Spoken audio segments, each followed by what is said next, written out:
I'm Karene Richards Wise. I am from Jamaica originally, came to United States on an academic scholarship with a perfect SAT math score to study electrical engineering at Howard University. I grew up in a family where I didn't see my parents work out. There was no discussion about nutrition in my house. It was all about getting really, really good grades, make your parents proud, getting to Ivy League schools, getting to scholarships, get into the Fortune 500 companies, have big jobs. And that was how I was raised. So I did what any immigrant kid would do, was to come to the United States, make sure that I did everything to make my Caribbean parents proud. So I graduated with an electrical engineering degree. Shortly after that, I got into Columbia University to study financial mathematics. I landed a job on Wall Street where I was trading emerging markets for JP Morgan, worked at the World Bank, and advise countries on how to manage their financial assets, and did all the things to make my parents proud. Now, when I turned 25, I got a call while I was on the trading desk at JP Morgan to say that my mom had 2 days to live. I was beside myself. I got on the plane, went to Jamaica, and literally saw my 48-year-old mother lying comatose on the bed, looking like she was in her 70s, and wasn't even able to have any a congruent conversation with her. There's just certain things a daughter would like to discuss with their mother and have parting words. We weren't able to do that. Anyway, shortly after I got there, a few days later, she took her last breath. And as she was taking her last breath, my dad said, Karene, Daddy can't take another loss. So you got to do things different than your mom. You got to practice better self-care. And I promised my dad, as my mom was taking her last breath, that I would. So I buried my mom and came back to the United States, finished up my degree at Columbia, and was working at JP Morgan. So investment banking, those are usually 12-hour days. So to try to get an advanced degree from an Ivy League university while holding down an investment banking job was crazy hard work ethic, probably the hardest I've ever worked in my life. Finished, graduated, was doing what I saw on the internet, walk for 30 minutes a day. I tried the keto, intermittent fasting, Atkins diet, you name it. I was doing it because I was promising my dad that I would have a healthy and fit lifestyle. Personal trainer, online fitness coach, or gym owner on the verge of burnout? Are you wanting to grow your fitness business but can't add more hours to your hectic schedule? Introducing Trainer Revenue Multiplier, the premier wealth creation system for fitness professionals that helps you earn more and work less. Visit www.trainerrevenuemultiplier.com today to schedule your free business accelerator session. If you're serious about taking your business to the next level, schedule your call today. When I turned 35, I went to my regular OBGYN and they found a lump in my breast. And that was when I lost it, because the last time someone found a lump in their breasts in my household, they were dead 2 years later. So I quit corporate America and signed up for a bikini competition in 7 months. And I was just like, I have to figure out this health and fitness lifestyle. The doctor told me that there's a lump in your breast. It's not cancerous, but if you don't have a healthy and fit lifestyle, and I was what you call skinny fat, wasn't high on the BMI scale, but had a high amount of body fat percentage for my weight. And I said, but I thought it was living a healthy and fit lifestyle. What does that even mean? And I said, well, this is a life or death situation. I found a coach, signed up for my first bikini competition. I competed for the first time in November of 2017, where I got fourth place at my first competition. And, when you compete for the first time, They say either you like it or you don't. And I got bitten by the competition bug and kept on going until I won two pro cards in 2022, the over 35 and the over 40. I got first place in both categories, winning two pro cards. You mentioned it at, kind of at the beginning, what you were talking about of like, as a, an immigrant, you're like, you try to make your parents proud, right? You said that, and you kind of are doing things to, and I think there's a lot of like value in that, right? Like there's a lot, because you're looking at people that are older, probably have a kind of a better grasp on reality, so at some point, and they have, they've probably had made some mistakes in their life, and they're like, oh, I just want to point my kid or whatever in the right direction. And Mhm. but I think that there's also like this other side where it's like there's so much of life that is hard to understand unless you've lived it. And even though, someone is telling you, hey, don't do this, don't do this, don't do this, or in the other way, do this, do this, do this, it's almost in our human nature to sometimes do the opposite just to figure it out and just to like to understand what it is like to do those things or not do those things. And so with that being said, do you feel like whenever you did go to the doctor and they found that lump, and it was like, it was, even though, around 10 years before that, you had kind of like made that promise that you were going to get healthy and things, that it became more real for you whenever you had your situation, and it kind of turned it into, now I'm not just doing it because this person is telling me that it's important, but now I'm doing it because I feel this personal connection to the importance. Yes, it actually runs a bit deeper than that. I am a Christian, for example, and the Bible says to obey your parents. Children, obey your parents. So I come from a very, I really believe, to be godly, to have good integrity, obey your parents. So I was obeying my parents. I was obeying my parents until my mom died at 48. She was a pharmacist. She had a PharmD. She was a professor at the university. She owned her own pharmacy. And she did all the values she instilled in me. She got done in her life at the expense of her health, right? So when I look at what 10 years later could look like, I was just like, I don't want to die in 10 years. You know what I mean? I love you, mommy. I love you, daddy. But that's not the end game for me. And that was when I said, I am going to unlearn a few things that you taught me as a child, and I'm going to develop new ways of being for myself and for the next generation. And quitting your corporate, 12-hour, bit long hours and long days and a lot of stress job, did that initially create a little bit of stress in and of itself? Because like you said, you're kind of relearning what it is to exist in a sense. Like work is such a big aspect of most people's lives. When you change the way that you do it, when you change your priorities on things, I think even though we believe in some cases, or in a lot of cases, maybe even that it's important to do those things, we still have the neurons in our brain, the neuron pathways that are like, hey, we're supposed to do this. We're supposed to think like this. We're supposed to act like this. So was it hard for you to get over that? I spent 20 years in investment banking, and anyone that's familiar with the industry, 20 years in, you're able to make real good money living a certain lifestyle. So to walk away from that kind of income to absolutely no income was a big, bold, audacious move. Okay. And for me, I said my life is worth it. Living past 48 is worth the risk, is what I rationalize in my mind. Um, I lost my house in the process. When income didn't come, I lost my house. I went on food stamps. I went from a whole lot to nothing. I took some very major risks.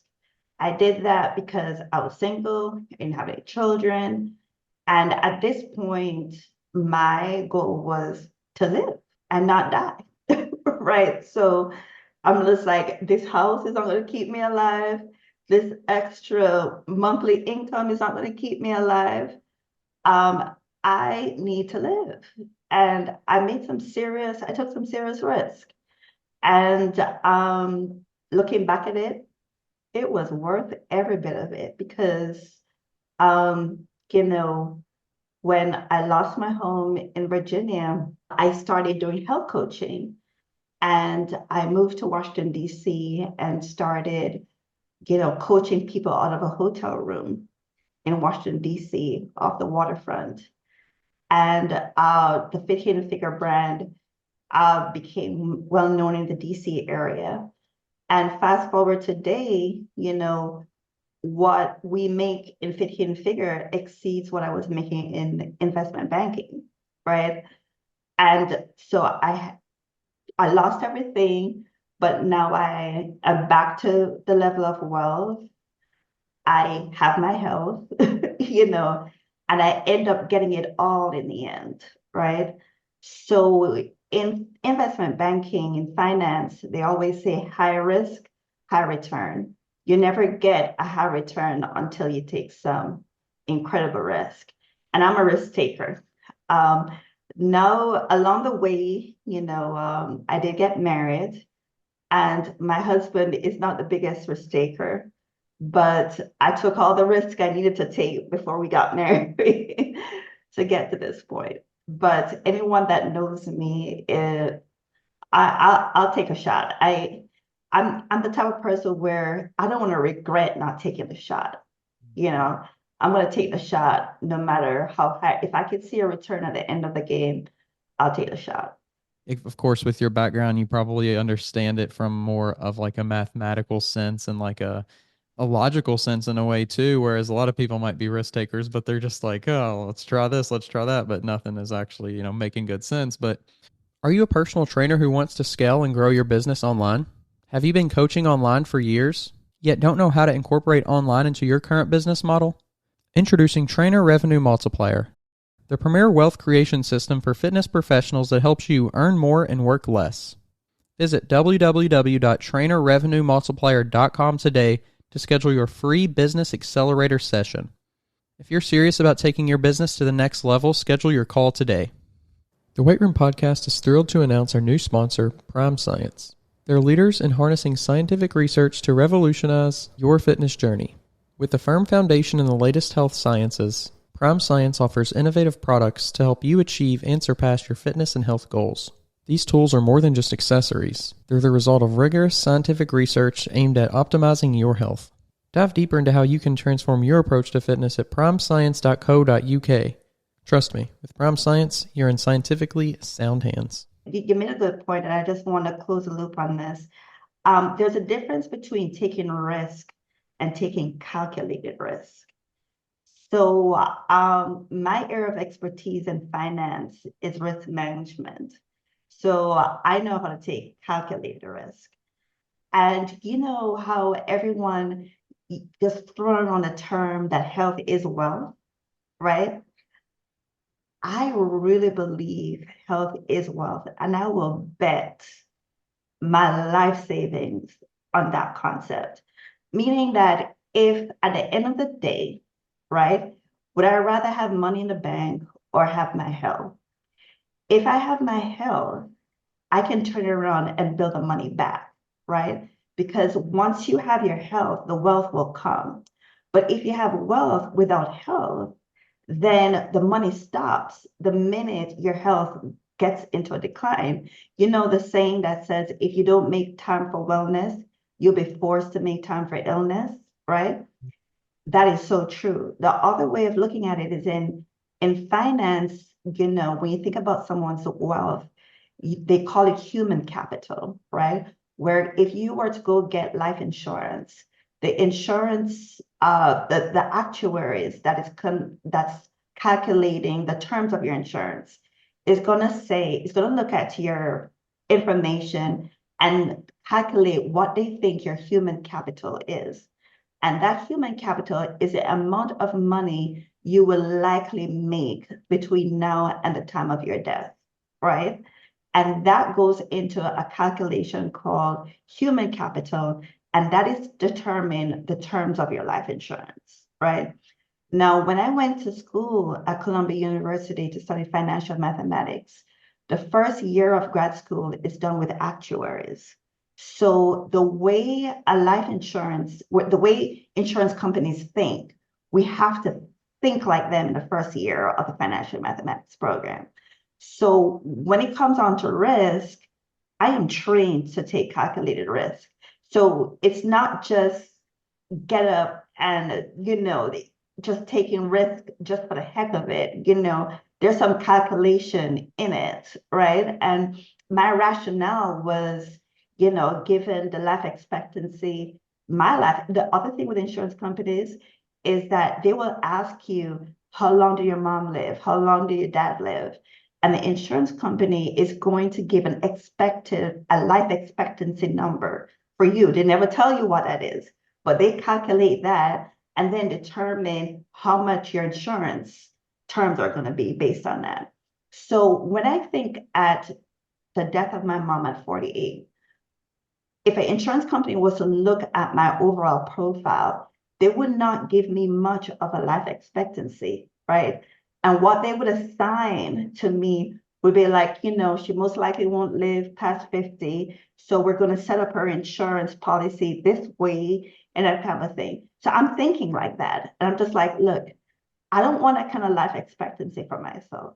So I'd rather trade out the wealth I've built up, take a different course, right? So that I can improve my life expectancy. In your thought process of that, I'm just trying to, think through it Mhm. logically and rationally. So are you kind of saying in a way that, you're putting your health first, and so hopefully by increasing your life expectancy, that maybe you're giving your whether they're financial or other kind of business building goals or whatever it may be, you're giving those more time to develop, and that means you can afford to take in some senses less of a short-term risk for the long-term development. Yes, exactly. So, in this case, the short-term risk was, okay, you lose a job, you lose a house, you lose everything. But I'm thinking about the long-term return, which is, okay, you can lose everything, take a different course, improve your life expectancy, right? And then you have more time to build that wealth back up, right? And people like to say time is money, right? And I don't believe time is money. I think time is way more valuable than money. If you went into a room and you ask everybody in the room who wants $1 million, everybody will put up their hand. But if you say, I'll give you this $1 million if in exchange I take all your time back and you end your life today, nobody's going to want to do that. Time is not money. People rather have more time on this earth than $1 million, right? So, when I think about it that way in terms of the real time value of money, right? And risk, and I put the whole piece together, that was the only logical move for me, was to prioritize my health, and then everything would fall into place. Mhm. And it fell into place within 3 years. Was that, I mean, for you, was that like an expected kind of plan, or was that like, okay, this is a fast track onto what I expected, or what was that for you? I thought I would be back on track in 10 years. I didn't think that I was not expecting that in 3 years.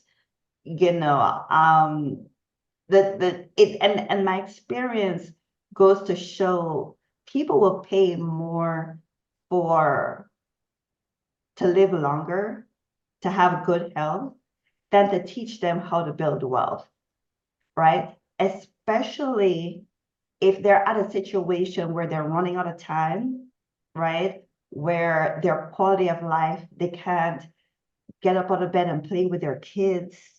They go to, vacation with their children, take pictures and embarrassed with the pictures, the way they look in these pictures.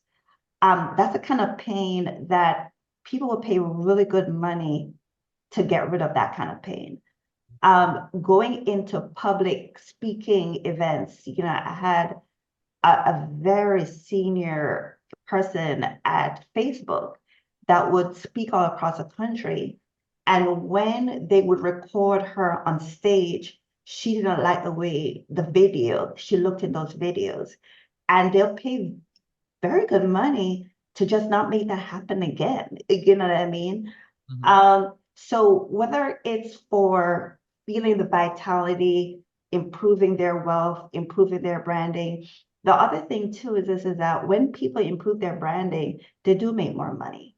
If you look at, somebody that's in shape versus somebody that is severely overweight, no matter your race, you could be Black, white, Indian, Chinese, no matter your race, if you're overweight, you're most likely to get paid less for the same job. And I'm not making this up. The Bureau of Labor and Statistics actually published data on this. The thing about it is, me as a Black woman, right, what the data also showed was that if you're a minority and female, the disparity is even wider, right? So for many reasons, right, if I improve my branding, and a lot of things that we do with health and fitness improves the way we look, improves our confidence, and all of that goes into income, right? So, the life expectancy, you name it, so for many reasons, health is really tied to wealth. And, the other thing too is that when you think about people in different income levels, right? If you're accustomed to having a W-2 job, and you know that if you give your employer 8 hours, I get a paycheck at the end of the day. And if you're raised to think that I'm going to go get educated, to go get this job, to trade in my time for money, right? A lot of people are trained that way, right? But what I learned as an entrepreneur, though, is that I could never go back to work for somebody and give them 8 hours of my day. There's no amount of money they could pay me to get 8 hours of my intellectual capital thinking about their problems, right? I rather build my own legacy that is going to surpass my life expectancy. You know what I mean? So that entrepreneurial, the way a real entrepreneur think, the way somebody who is serious about building wealth, the way they think has to be different, because you will, if you only depend on a W-2 job, you will only ever max out to a certain level in wealth. You'll never experience true wealth, because that's just not the way wealth is built. You hear people talk about having multiple sources of income. It can't be just from a W-2. You got to think of ways of creating income generating assets. So, for me, Hidden Figure is an income generating asset. When I compete, right, and I'm able to attain a certain level of body fat percentage, I find a way to make that an income generating activity, right? And create multiple sources of income that way. So, time is not money. Time is infinitely more valuable than money. When you did sign up for that competition, what was going through your mind there? So what was going on in my mind is very simple. I'm very simple to understand. I'm not that complicated. I know that I work well under pressure. If you light some fire on my tail, I am going to put on a performance like no one has ever seen, okay? So when I know that about myself. So when I went to the doctor's office and she found a lump in my breast and she said I needed to live a healthy and fit lifestyle, I was just like, what is the craziest fire I can light up on my tail that's going to force me to figure this thing out, right? And one of my strongest skills is competition, right? I will die trying to beat the competition, right? I know that about myself. So I said, sign up for a bikini competition. So only logical, knowing what I know about myself is the only logical move to make to figure this thing out. And then, getting into the actual like doing it aspect, like what was that transition like going from, not doing too much to then going from that to like, oh wow, and now I'm viewing myself and training like a bodybuilder and eating like a bodybuilder and, taking my a good portion of my time and resources and putting them into bodybuilding. I mean, just what was that initial period of So transition I, like? I will tell you this, um, and it's quite embarrassing looking back at it, but I really thought that given the fact that I had left corporate America and I'm doing this bodybuilding thing full time, I thought I was going to crush the competition because nobody else have as much time as I do to prepare for this competition. Okay. So that's what I told myself. The whole time I'm prepping, I'm like, my competition don't have all this time in the world, so I'm gonna crush it or whatever the case is. So I go to this competition and I look backstage and everybody had muscle. I had 85 pounds of muscle on my 5'6" frame. Okay. I barely had any muscle. But my makeup was fly, my hair was fly, and my yellow suit was not quite clicking, but I remember getting a lot of compliments on my hair and makeup. And I think I got that fourth placing because my hair and makeup was just so good. I had no muscle, like there's no muscle. All I did was restricted my diet and lose some body fat, basically, for the competition. So yeah, I mean, there's a video, even the posing. I didn't have access, the coach I had was just a friend of a friend. It wasn't one of those well-known coaches. It was just who I had access to, who didn't have a whole lot of experience in, you know, competition anyway, but he did the best he could with what he knew, right? Posing, I just got some other random competitor who was just posing on the side. And there's a video of me posing and walking sideways, right, on stage. And my husband is recording the video and he goes, yes, honey, you look good. You look good, honey, you look good. And it was the most ridiculous walk and ridiculous posing you could ever imagine.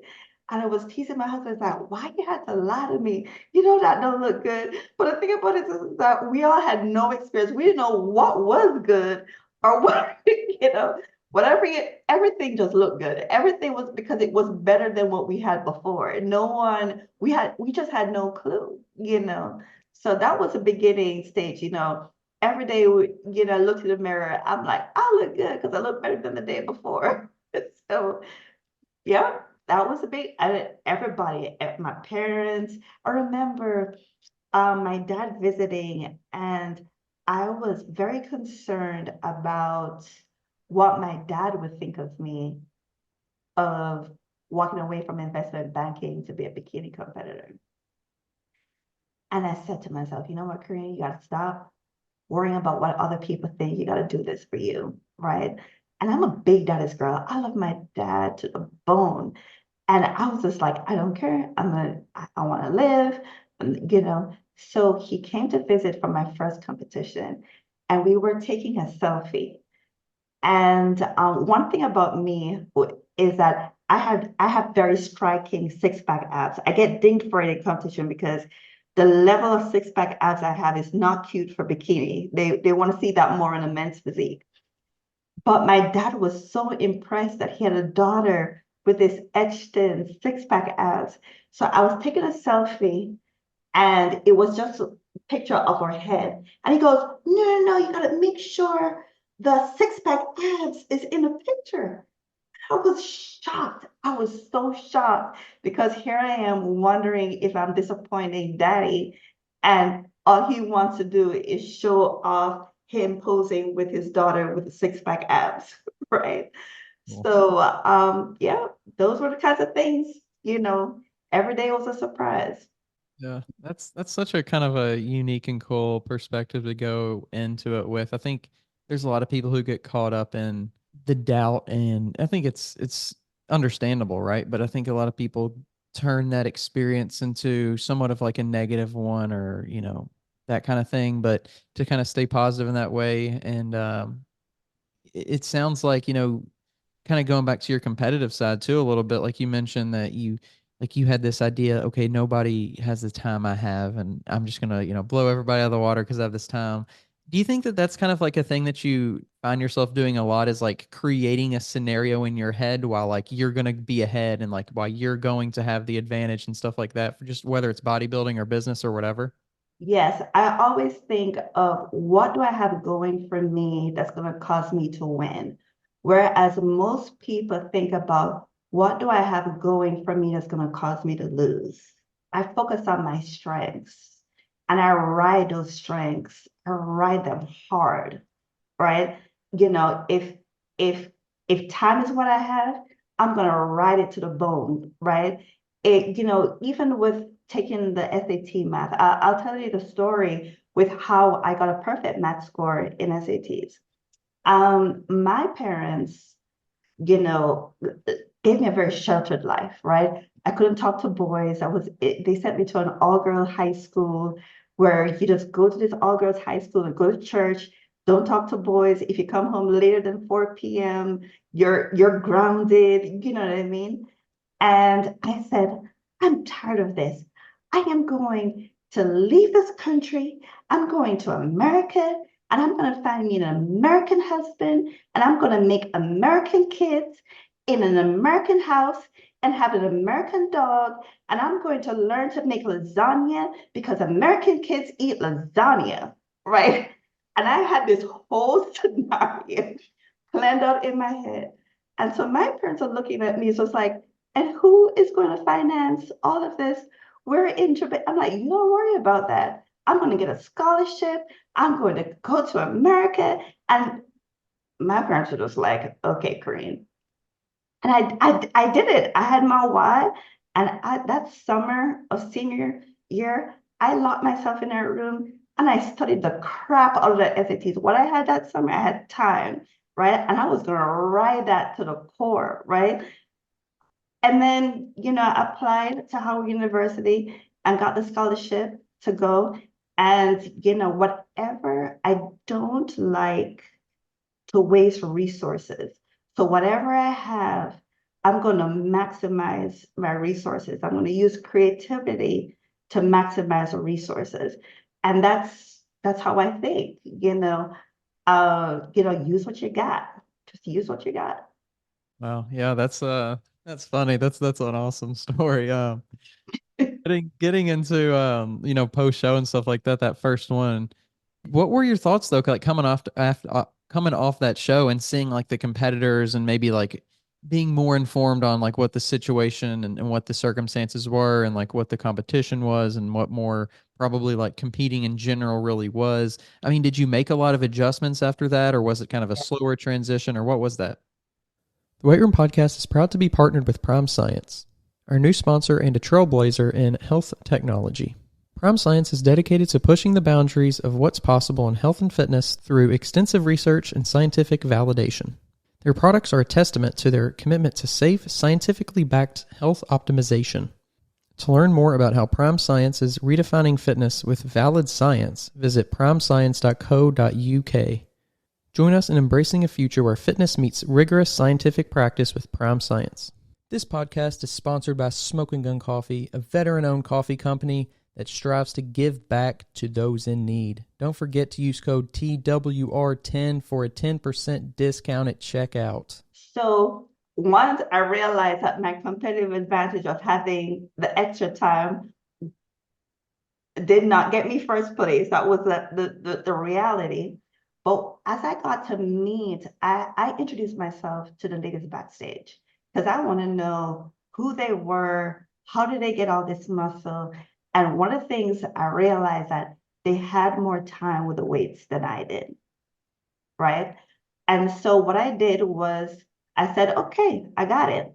I'm going to take 2 years off the stage, grow some muscle, right? Time is on my side. I am going to, instead of 7 months of time, I'm going to put in 2 years of time, right? And I'm going to come back swinging, okay? So that's what I did. And the next time I competed was in 2019, and I won the overall masters, right? And so what I realized is that the very interesting concept between fitness and finance is that you gotta have discipline for very long periods of time.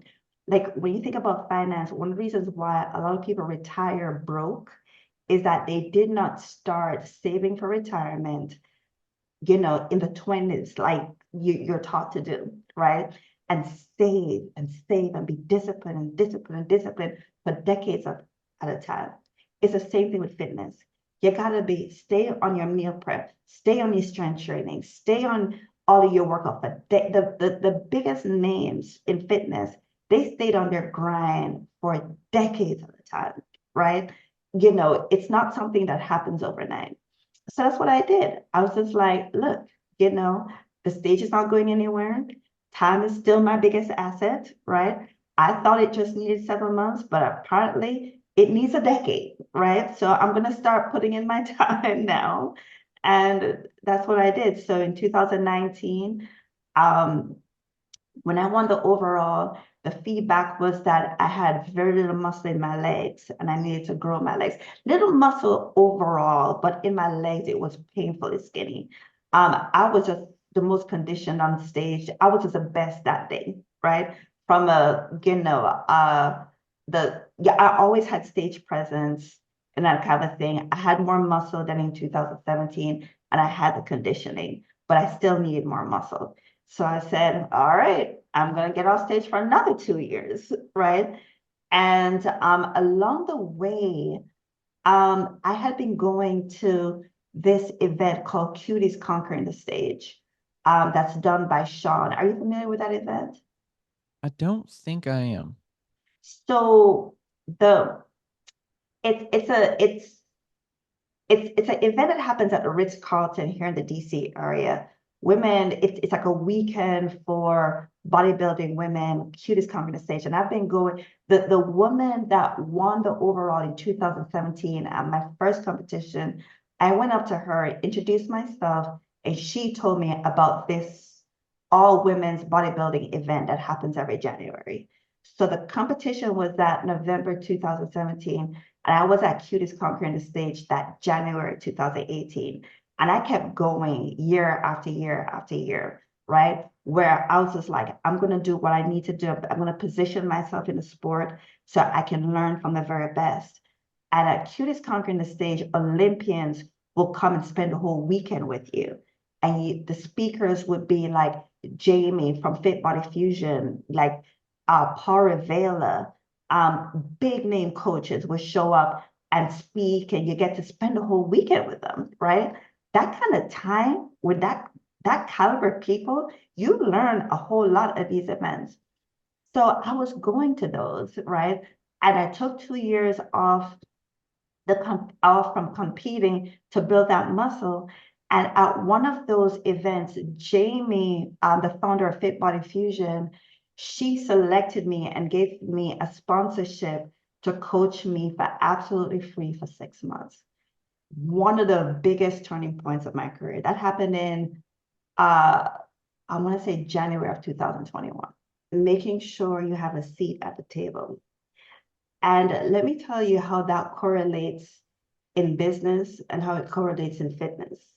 So after I quit corporate America and I started getting ready for competitions, my physique transformed, my confidence went through the roof, and the people who knew me in the corporate world started to notice. Out of nowhere, the Association for Women in Science is a 100,000 member organization, called me up and asked me if I could be their next CEO. Okay. Never been a chief executive in my life. Okay. So I'm just like, it's not every day you get a CEO position just drop in your lap. I'm going to say yes. Okay. So I get my seat at the table. So I get my seat at the table. I said, all right, I'm here. I have no idea what the heck I'm doing. So I have to get educated. So I saw what coaching in health and fitness did for me. So when I got the CEO position, I was just like, well, let's get a CEO coach, right? That can help me to do this role well. So I found this company. The name of the company is Vistage, and they've been coaching CEOs for the last 6 to 5 years. Okay. So I called them up and I said, look, I just became a CEO. I have no idea what I'm doing. I need coaching, right? And so the coach said, wow, it's not every day a Black woman come to a company like us and ask for help. And we have groups of CEOs that's looking for diversity. Okay. And the way CEO coaching works is that they put groups of CEOs in the uh, $1 to $10 million room. You have the $10 to $30 million room. You got the 30 to 60 million, the 60 to 100, and then the over 100 million, and the over 150 million. That's how they group CEOs, because based on those revenues, you have different types of problems, right? So in those coaching, just like how you have different type of issues as an amateur than you have as an Olympian. So you got to group them according to the status of your business. So the coach looked at me and said, we need diversity in every one of the room. Which room would you like to be in? I'm like, 150 million and over, that's a room I want to be in. So the coach was like, no, I was running a business that was close to the more $5 million range. So my business I'm not qualified to be in that room. Okay. So the coach looked at me and said, are you sure? There's a bunch of old crusty white guys in that room. I'm like, I am sure, the more the merrier. That means I'm going to learn. Okay. So I get into this room, and the way Vistage work is that it's an incredible coaching experience, but it's about developing deep connections with the other CEOs. So every meeting, they do what you call a host presentation, where the CEO goes each month, one CEO is selected to pretty much give their life story about their childhood to their high school life, to their college life, to marriage and young family, and how they build up to this empire. And I sat through 24 of those host meetings, okay? Knowing life stories from people I would never typically have contact with, okay? So as I was listening to these men, I was the only woman in the room. It was literally only men. And using my math background, there is a topic in math called categorical data analysis, where if you give me a set of data, I can start putting things in categories very quickly, okay? And after sitting through 24 of these host presentations, I realized that each one of these men were married for 30 to 40 years. Not one of them lost a whole lot of wealth going through divorce. They had the same partner that they could build on for decades at a time. And there was a lot of similarities that got them to that 150 million and above, okay? And so when I got into that room, give myself a seat at the table, get the seat at the table at the highest levels, because you don't know what you're going to learn, okay? So when I'm in the CEO coaching, they teach you that to be an effective CEO, you have to be good at delegating, because if you delegate well, you will elevate, okay? So I left that meeting, I'm like thinking of all of the things I do that I have to delegate, right? And I put a list of things I need to delegate. I went on care.com. You go on the app to find a nanny for your children, okay? So I went on that app to find myself a nanny, basically. I was like, this is the things I got to delegate, and I'm going to delegate. I said, I don't have any kids, but these are the items I need to delegate. Are you willing to do this? This one beautiful woman named Gemma came and answered to it and said, I'm willing to do these things, Karene. So I'm proud of myself. I delegated to elevate. I went back to the meeting, and there's one thing with these coaching meetings is that accountability, just like in fitness, accountability in CEO coaching is very important. So when you learn a concept, you got to come back to the next meeting and you got to share very clearly what you did in your life to account for what you just learned. So I told everybody about Gemma, okay? And these CEOs laughed at me and said, you learn to delegate to elevate and you hired yourself a nanny? I'm like, yes, I need a wife like all of you guys. You all have wives for 30, 40 years. Karene needs a wife too. Okay, all right. I'm gonna get in your room one of these days. These men lost it because for the first time, they realized the value their wives played being there for them all these decades and turns of events. Because if you've ever had somebody, a real assistant, if you've ever had a real full-time assistant, the longer they have been assisting you, it's the more assistance you get over time. So think about having somebody assisting you for 30 years. That level of assistance is radical. Yeah. Okay. So bringing it back to the how fitness and business, you just need a seat at the table. So I'm looking at what Vistage did for me as a CEO. And by the way, I was named one of the most influential CEO of the organization's 50-year history, not because I'm the smart, I just got coaching, right? And I got my seat at the table. Now, when it comes down to bodybuilding, what I did was there's so many events to choose from. Okay. And I did not go to every little posing clinic that they had going around. I wanted to see who was on the guest list. Okay. Now, if Sandy Williamsburg, the head judge at Olympia, is on the guest list, you know what? I'm going to be there because she's going to know something. She's going to be worth my time. Okay. So when it comes on to so many things going on, I was careful as to where I spent my time, right? Where was going to give me the best bang for my buck. Now, Cutest Conquering the Stage had the likes of Sandy there, had coaches and people that I would have never had access to in a very intimate setting. And I saw, and it's a lot of money to go. Tickets are very expensive to go to an event like that, right? And so that's where, I didn't go to a whole bunch of posing clinics.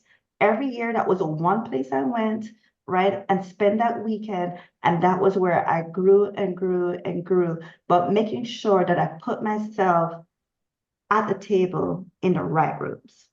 This podcast is sponsored by Smoking Gun Coffee, a veteran-owned coffee company that strives to give back to those in need. Don't forget to use code TWR10 for a 10% discount at checkout. You know, you mentioned actually kind of that you had an event coming up and, you know, you're going to be talking to a very large audience. And I don't know how much you can get into that, if you can at all or whatever, but just maybe even if you can a lot, but just in general, like what is that kind of situation in an event like for you? And where does that, like what value added do you bring to that and all that kind of stuff? It's just, I think it's a very unique kind of thing that you do. So while I was the CEO of the Association for Women in Science, the president of AWIS at the time was the president of AstraZeneca, which is one of the largest pharmaceutical companies in the world. And I got to know the president very well, along with a lot of key executives at AstraZeneca. And they were part of the decision process in making me the CEO of AWIS. Since then, after I was a CEO of AWIS, I matriculated to the board, and I'm currently on the board where I'm the finance chair of the board. So I oversee the financial development of the entire organization. So they've observed my work in a board setting when it comes down to finance, but they've also seen my work in fitness. And I post, progress of myself, my husband who has multiple sclerosis. And when I met him, he was over 300 pounds and he just competed in his first bodybuilding competition with six-pack abs and did all of that while battling multiple sclerosis. So I post openly on LinkedIn, Facebook, Instagram about my husband's journey, my client's journey. And because these caliber folks were always in my network, they kept up to date with what was going on with Fit Hidden Figure. We do a lot of cutting edge type of when it comes on to fitness, so one of the things is that I always looked at what was my competitive advantage in fitness. My competitive advantage is I have an electrical engineering degree and I have a math degree. So I'm going to use engineering and math as my competitive advantage in bodybuilding. Okay. So what I did was seek out technologies like DEXA scans, metabolic testing, glucose testing, VO2 testing. And so I have been leveraging all of those technologies from the very beginning, from my 2017 competition to now. Okay.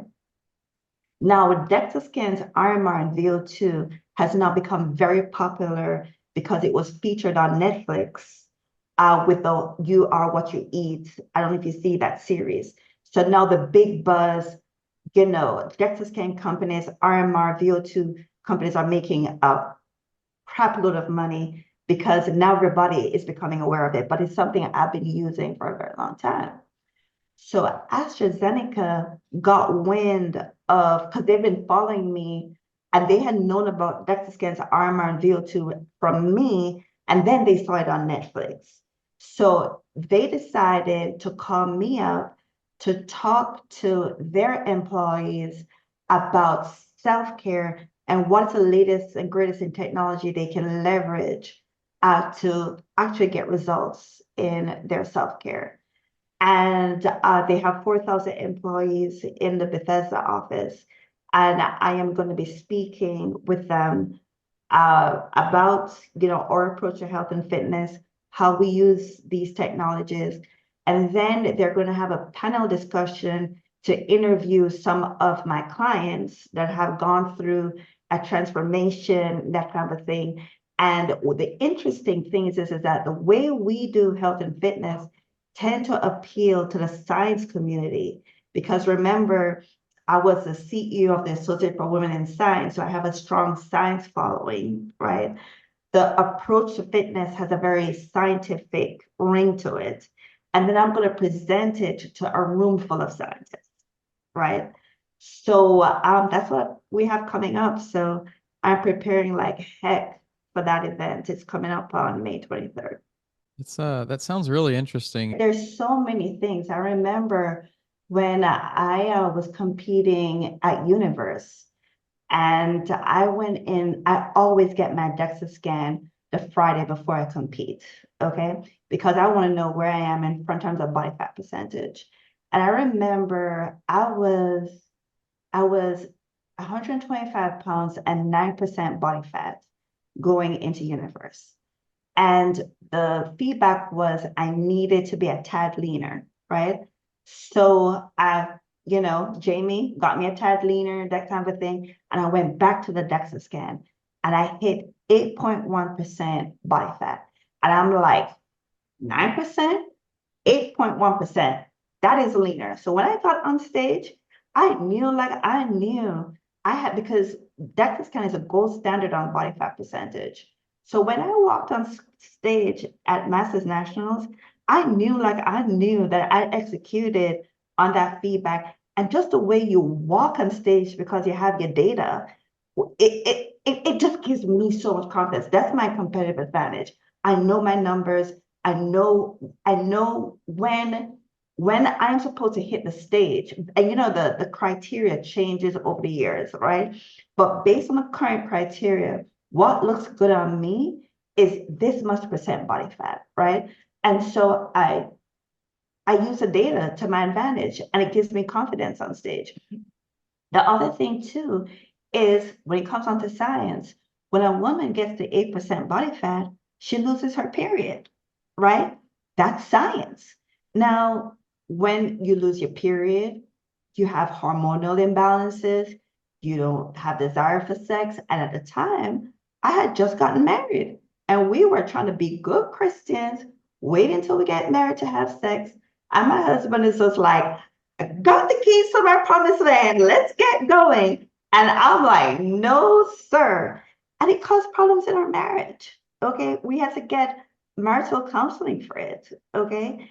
And then when we educated ourselves to go, oh, it's not me, when you get lean, these are the types of things you go through, and just being prepared. So we went through all of that, we sorted ourselves out, right? And then now we're like, okay, now it's time to have children. Okay. Then there is a particular body fat percentage that you have to be to maximize your fertility.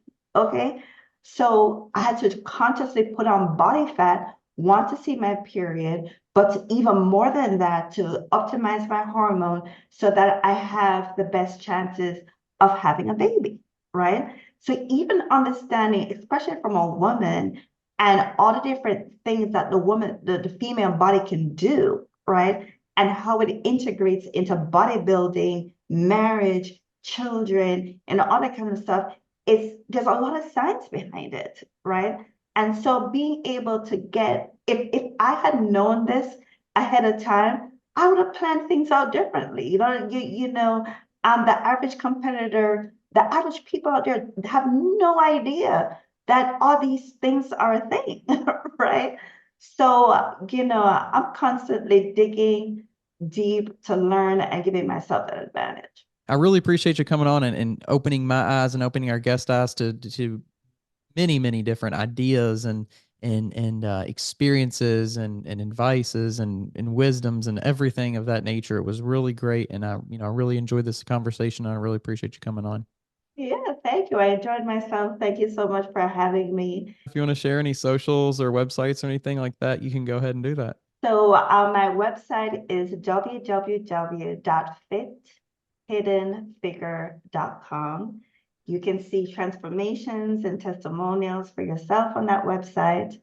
Our company, Fit Hidden Figure, was named after the movie Hidden Figures that featured the mathematician that was the scientist that helped NASA make it to the moon. So one of the reasons why we have that strong science following. And our Instagram is also Fit Hidden Figure. We have a page on LinkedIn, Fit Hidden Figure, there as well. And we are also on Facebook, Fit Hidden Figure. And we're on TikTok, Fit Hidden Figure as well. If you're tired of searching for a coach or trainer, somebody who knows what they're talking about and has experience, make sure you go check out the new Coach's Corner on weightroompodcast.com. You can find quality, qualified coaches to help you achieve your goals, whether that's in bodybuilding or just general fitness. Stop wasting time and start achieving your goals today. The link to the Coach's Corner is down in the description below.